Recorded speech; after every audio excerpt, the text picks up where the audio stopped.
Hello, welcome to our channel. So today we're going to discuss about conjunctive normal form, or we call it as CNF. In the previous class we discussed about disjunctive normal form, that is DNF. So now we discuss about CNF, that is conjunctive normal form.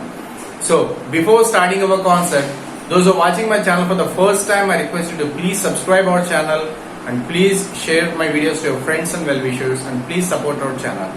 So here, as we know that DNF is sum of products, but whereas CNF is concerned, which is product of sums. So what is sum here? P or Q, Q or R or S. These three are sums. And what is product of sums? By placing an and symbol between these, which is nothing but POS, that is product of sums. Okay. Now let's see an example. Let's solve two examples so that you will get a clear idea about CNF. Okay. So the first one is P and P implies Q. As I already said that P implies Q, we will write in the form of negation P or Q. So P implies Q can be written as negation P or Q. So P and negation P or Q. Okay. So how your sum of product should be? Sorry, product of sums should be. First, in between we should have a sum, and here we should have a product. So this is sum. Okay. So here I have a single proposition. That's not an issue. So finally, in between we have an and symbol or not. Product of sums. Okay. So P and negation P or Q we can leave like this. Why? Because this is sum. This is sum. In between I have a product. So product of sums. Now let's see the second example. Negation P or Q double implies P and Q. Okay. So let us assume that this is P, capital P. This is capital Q. So P double implies Q, we have a formula. P implies Q and Q implies P. So P double implies Q can be written as P implies Q and Q implies P. So now substitute here. So what is P? Negation P or Q implies what is Q? P and Q. And what is Q? P and Q implies what is P? Negation P or Q. Right? Now, so this is X, this is Y. Now X implies Y can be written as negation X or Y, right? So negation of negation P or Q or Y, P implies Q. And like that, this is X, this is Y. Again X implies Y can be written as negation X or Y. So negation of P and Q or negation of P or Q. So negation cancel, we get P or Q or P and Q, and negation of P and Q or negation cancel, we get P or Q. Clear? Now what is product of sums? So we should have a product in between and we should have a sum here. Okay.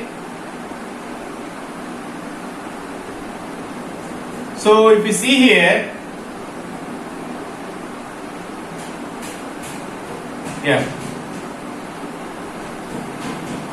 X or Y and Z. X or Y and distributive law. By distributive law, X or Y and Z we can written as X or Y and X or Z. Right? Like that. So P or Q or P and P or Q or Q. As per this, I can write like this: P or Q. X means P or Q, or Y means P. P or Q or P and P or Q or Q. Like that again, and right? So negation of P and Q can be written as negation P, negation of and is negation or negation Q. So it's not an issue, we already have in the form of an or. Now or P or Q. Okay.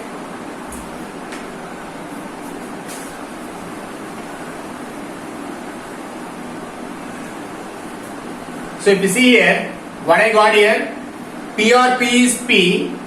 So I got P or Q and P or Q, and here, so everything is or. So I can straight away write here negation P or negation Q or P or Q. So what I will write, negation P or negation Q or P or Q. Okay. So if you see, this is sum 3, this is sum 2, this is sum 1. Okay. Now I have product of sum 1 comma sum 2 comma sum 3, right? Why? Because I have an and symbol in between. Okay. So in this way we proved that the given statement formula is we obtained in conjunctive normal form. So what is conjunctive normal form? It should be in the form of product of sums. Okay. So that's it. So that's all about DNF and CNF. In the next class we'll discuss about principal disjunctive normal form, principal conjunctive normal form.